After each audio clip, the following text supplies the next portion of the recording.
मैं आपकी dietitian Komal Tiwari. Welcome to my video. I hope you are having a great day and I hope you are staying safe.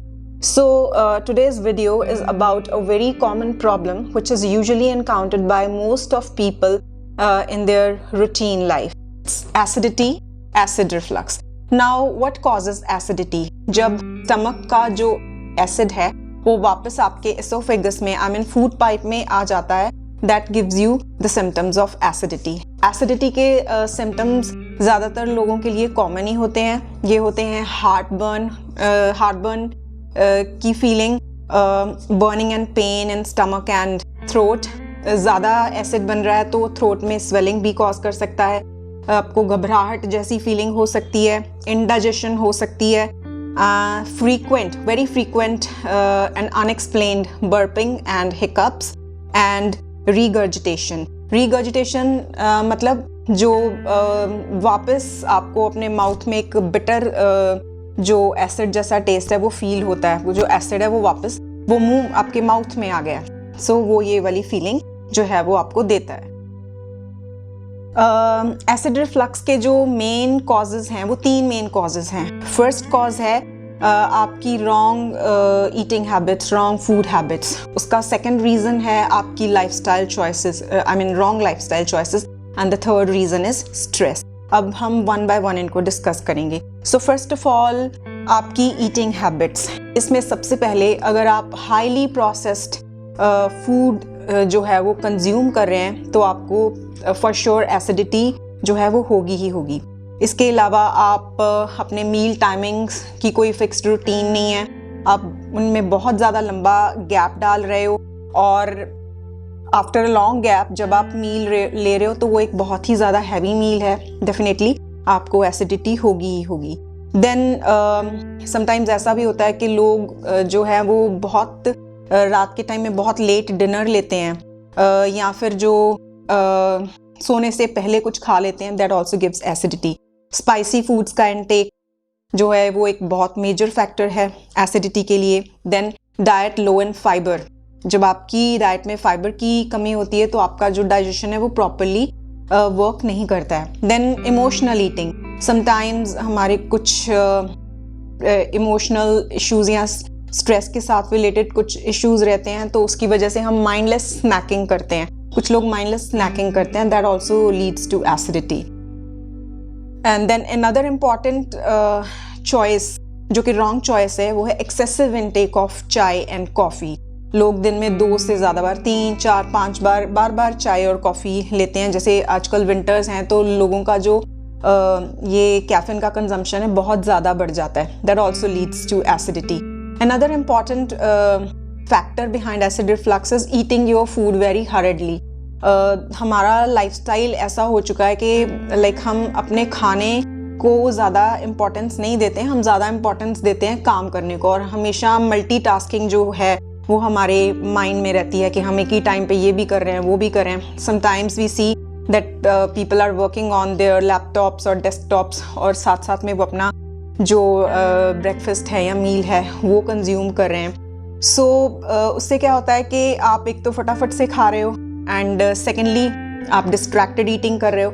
आपका ध्यान TV की तरफ है या अपने मोबाइल फ़ोन में आप कुछ कर रहे हो या आप अपने लैपटॉप कंप्यूटर पे कुछ कर रहे हो. तो ये सारी डिस्ट्रैक्टेड ईटिंग है. अगर आप ये स्ट्रैटेजी अडॉप्ट करते हो while having your meals, definitely you are going to suffer from acidity. Next जो कॉज है एसिडिटी का वो है आपकी लाइफस्टाइल चॉइसेस. इसमें सबसे पहले आ जाता है alcohol consumption. Mostly evening time को लोग अपना कॉकटेल टाइम बना लेते हैं एंड अपने पूरे दिन के स्ट्रेस को, वर्क के स्ट्रेस को ख़त्म करने के लिए दे कंज्यूम अल्कोहल. उन्हें एसिडिटी होगी ही होगी. Next, smoking is also very important cause behind acid reflux. Lack of sleep. Again ये बहुत ही ज़्यादा इम्पॉर्टेंट मैटर है क्योंकि हम देखते हैं कि लैक ऑफ स्लीप जो है वो मतलब कोई भी आपको हेल्थ इशू अगर है तो उसमें लैक ऑफ स्लीप एक इम्पॉर्टेंट फैक्टर रहता ही रहता है. देखा जाए तो आज की जो मॉडर्न जनरेशन है उनका जो लाइफस्टाइल है वो टोटली लाइफस्टाइल एंड रूटीन है वो टोटली टॉपसी टर्वी है, बिल्कुल उल्टा पुल्टा है. वो रात के टाइम में जगते हैं और दिन के टाइम में सोते हैं। सो ये जो है ये एसिडिटी और उसके साथ रिलेटेड बीमारियों को जन्म देने में बहुत ही ज़्यादा इम्पॉर्टेंट रोल प्ले करता है। Then next is prolonged lack of oxygen. Suppose आप इंडोर्स काम कर रहे हो, जैसे हम देखते हैं कि मल्टीनेशनल कंपनीज में या आप किसी भी वर्किंग, जो आपका वर्किंग एरिया हम देखते हैं कि ज़्यादातर वो एयर कंडीशनड रहता है और लोगों को एम्प्लॉयज़ को छोटे छोटे चेम्बर्स जो हैं वो प्रोवाइड कर दिए जाते हैं। वहाँ पे वो दिन भर सारा दिन बैठ के अपना काम जो है वो कंप्यूटर के ऊपर लगे रहते हैं। सो उससे जितना क्वांटिटी ऑफ ऑक्सीजन हमारी बॉडी को चाहिए वो हमें नहीं मिल पाता। That also gives rise to acidity. Next important cause behind it is stress. आपने वो तो सुना ही होगा, हम यूजुअली कहते हैं ना that gut feeling, that we listen to our gut feeling, या आपने वो भी एक कहावत सुनी होगी, प्रोवर्ब सुना होगा इंग्लिश का, that having the feeling of butterflies in your stomach. So जो स्टमक है वो हमारा गट है, वो हमारी पूरी बॉडी के लिए बहुत ज़्यादा इम्पॉर्टेंट है और उसका एक मेजर इंडिस्पेंसिबल फंक्शन रहता है। सो अगर आपके माइंड में स्ट्रेस है तो वो गट, आपकी गट हेल्थ को, आपकी स्टमक हेल्थ को बहुत ज़्यादा एडवर्सली अफेक्ट करेगा और ऑब्वियसली आपको डाइजेस्टिव इश्यूज जो है वो देगा ही देगा। मोर ओवर जब आप स्ट्रेस्ड होते हैं तो आपकी बॉडी में प्रोस्टाग्लैंडिन्स नाम का एक सब्सटेंस होता है जो कि स्टमक को एसिड और एसिडिटी से प्रोटेक्ट करता है, उसकी फॉर्मेशन नहीं होती।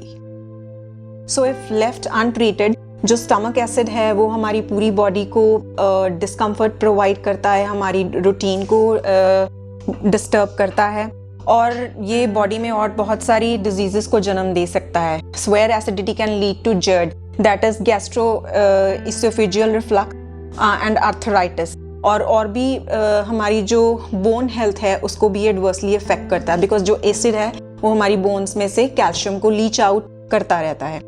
सो इसके लिए फर्स्ट ऑफ ऑल तो हम देखते हैं कि लोग एंटी एसिड पिल्स जो हैं, they start popping in those pills. वो एक SOS रेमेडी हो सकती है, वो आपको टेम्परेरीली रिलीफ दे सकता है, लेकिन वो कोई फूल प्रूफ सोल्यूशन नहीं है। वो कुछ ऐसा नहीं है कि वो आपको हमेशा के लिए उससे ट्रीट कर देगा। Once you will have it you will be fine, but फिर से वो जो सिम्टम्स है वो आते रहेंगे। एंड कई बार तो हमने, मतलब I have seen people in my life जो अल्कोहल कंज्यूम करने से या किसी शादी पर जाने से पहले ही एंटी एसिड मेडिसिन ले लेते हैं कि दैट उन्हें पता है that we are going to have this. वो ये नहीं सोचते कि हमें इस चीज़ को नहीं लेना बिकॉज ये हमें एसिडिटी कॉज करेगा, बट वो पहले ही अपना इलाज करके चले जाते हैं, मेडिसिन ले लेते हैं, एंटी एसिड पिल्स ले लेते हैं कि हम अगर कुछ भी खाएं, खाते पीते रहें, अपना एंजॉय करते रहें, लेकिन हमें वो बॉडी को डिस्कम्फर्ट जो है वो ना हो। सो इसके लिए हमें फर्स्ट ऑफ ऑल अपनी डाइट में चेंजेस लाने पड़ेंगे और अपने ईटिंग पैटर्न में चेंजेस लाने पड़ेंगे। एसिडिटी का एक इम्पॉर्टेंट रीज़न आपके फूड में, आपकी डाइट में ज़रूरत से ज़्यादा चीनी, नमक और फैट का प्रेजेंट होना भी हो सकता है। ये तीनों जब मिल जाते हैं तो एसिडिटी की डोज आपको भर भर के देते हैं। Instead of having highly processed foods, try to have wholesome cereals, whole grains. आप अपने डेली रूटीन में जो आप फ्लावर यूज़ करते हो, आप उसको ज्वार, बाजरा, रागी, इस फ्लावर के साथ रिप्लेस कर सकते हो। इसमें फाइबर भी ज़्यादा रहता है and it will help you a lot in treating your timely acidity. Then try कि आपके मील्स के बीच में लॉन्ग गैप्स ना हो। आप अपना फ्रीक्वेंट मील्स लेते रहें। लाइक जैसे if you had your breakfast, उसके बाद ब्रेकफास्ट और लंच के बाद अपना आप एक मिड मॉर्निंग मील ज़रूर रखें एंड देन लंच और डिनर के बीच में आप एक इवनिंग स्नैक, इवनिंग मील जो है वो ज़रूर रखें। Try to avoid eating late night. आप ये प्लेज कर लें कि हमेशा सोने से 2-3 घंटे पहले आपका जो डिनर है वो डन हो, सो दैट आपको डाइजेशन के साथ रिलेटेड जो प्रॉब्लम्स हैं वो ना हो। स्पाइसी फूड्स को अवॉइड करें और इमोशनल ईटिंग से बचें and try not to have too much tea और coffee in your routine. 2 cup से ज़्यादा जो चाय या कॉफ़ी है उसे मत लें। When you start your day, आप मॉर्निंग में जब उठते हैं तो आप अपना डे कभी भी टी या कॉफ़ी के साथ ना स्टार्ट करें. Try to have a glass of plain water चाय या कॉफ़ी के पहले. एंड इवन जो lack of water, lack of adequate water intake जो है, that also leads to acidity. So try to have sufficient water throughout the day. और कोशिश करें कि अगर आपको चाय और कॉफ़ी लेनी है तो आप उससे इमीडिएटली अपना कप ऑफ टी या कॉफ़ी लेने से इमीडिएटली पहले try to have a glass of water. उससे क्या होगा कि वो थोड़ा सा स्टमक एसिड को डिल्यूट कर देगा और आपको कम सिम्टम्स जो हैं वो नज़र आएंगी. Next, try to include curd in your diet. Curd जो है वो आपके इरिटेटेड एसोफेगस को सूद करता है, उससे उसके ऊपर बाम की तरह काम करेगा. And plus it's natural probiotic. Probiotics की तो आपने बहुत एड्स देखी होंगी शिल्पा शेट्टी की, but they are not at all safe. Curd is a natural probiotic, so try to consume that. अपनी डाइट में से बैड फैट्स को माइनस कर दें और उनकी बजाय गुड फैट्स लें जो कि हमें नट्स और सीड्स में मिलते हैं. नट्स जैसे कि आलमंड्स हो गए, वॉलनट्स हो गए, कैश्यू नट्स हो गए, पम्पकिन सीड्स हो गए, सनफ्लावर सीड्स हो गए. इन सब में गुड फैट्स रहते हैं, तो इनको अपने डाइट में आप ज़रूर इंक्लूड करें. So now I am going to give you few more tips regarding this. अपने एसिडिटी को कम करने के लिए आप फ्रेश कोकोनट वाटर यूज़ कर सकते हैं. That really helps a lot. Then summers में वाटरमेलन्स, क्यूकम्बर्स और इस फैमिली के और बहुत सारे फ्रूट्स अवेलेबल रहते हैं. They also soothe your stomach, cooling effect भी देते हैं. तो try to have them if you feel bloated and acidic. Then कुछ एल्कलाइन फूड्स हैं जैसे कि पाइनएप्पल वो आपको हेल्प कर सकता है. Then you have methi seeds water. आप empty stomach methi seeds water ले सकते हैं. आपको रात को मेथी को सीड्स को सोक करके रखना है, सुबह you have to strain and consume it. Then another very effective remedy is having soaked raisins the first thing when you wake up in the morning on empty stomach. रात को आप 7 to 8 किशमिश के जो दाने हैं उनको सोक करके रख दें and सुबह next day that should be the first thing that you consume in the morning.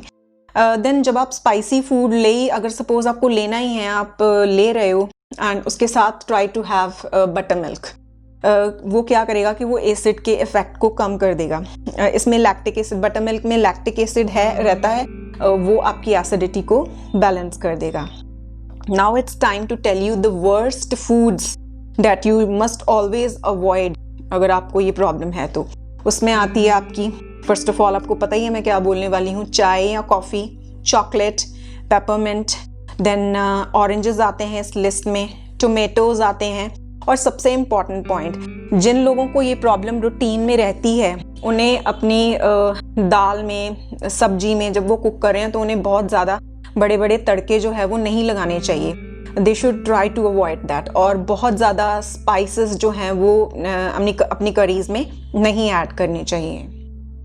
सो अभी अब तक की जो हमारी टॉक थी उसमें आपको एक और इम्पॉर्टेंट पॉइंट मैं ऐड करना चाहूँगी कि सबके लिए एसिडिटी के अलग अलग ट्रिगरिंग एजेंट्स हो सकते हैं. अगर किसी पर्सन को सपोज कैप्सिकम से एलर्जी हो, अगर किसी पर्सन को कैप्सिकम से एसिडिटी हो रही है तो ज़रूरी नहीं कि दूसरे पर्सन को भी कैप्सिकम जो है वो एसिडिक ही कर दे. ये कोई नेसेसरी नहीं है. सो सब पेशेंट्स के लिए जो ट्रिगरिंग एजेंट्स हैं वो डिफरेंट हो सकते हैं और कोई एक सिंगल डाइट नहीं है जो कि इन सारे सिम्टम्स को मैनेज कर सके, ट्रीट कर सके. सो आप इसके लिए अपने डाइटिशियन से अपना कस्टमाइज्ड डाइट प्लान ले सकते हैं या किसी हेल्थ एक्सपर्ट की एडवाइस ले सकते हैं. इसके साथ साथ आप एक और बहुत ही इम्पॉर्टेंट काम कर सकते हैं, बल्कि अगर आप किसी डाइटिशियन के पास जाओगे तो वो आपको ये सजेस्ट भी करेंगे, try to maintain a food journal. उसमें आपको कुछ खास नहीं करना है, आपको सिर्फ एक पेपर लेना है और उसके ऊपर अपना वीक का या फोर्टनाइट का एक डेटा कलेक्ट करना है कि आपने क्या खाया जिसके बाद आपको एसिडिटी कॉज हुई. और मतलब ट्रिगरिंग एजेंट, आपकी एसिडिटी का ट्रिगरिंग एजेंट क्या था, टाइम वो कब हुआ, कौन सा मील आपने तब लिया था और उसके क्या सिम्टम्स थे. जब आप वो डेटा पूरा कलेक्ट करोगे and that can help you as well as your dietitian to make a nice plan for you which works out against your acidity. So that is all in today's video. I hope कि आपको इसमें से काफ़ी ज़्यादा useful information मिली होगी, because I have seen people around me even in my family जो कि इस तकलीफ़ से गुज़र रहे हैं। जब बहुत ज़्यादा एसिडिटी होती है तो एक्चुअली कहने सुनने को एक छोटी प्रॉब्लम लगती है, but it gives a lots and lots of discomfort. So that is all in today's video, and I'm thankful for all the love and appreciation that you have given to my earlier videos. See you soon. Until then, stay safe. Jai Hind.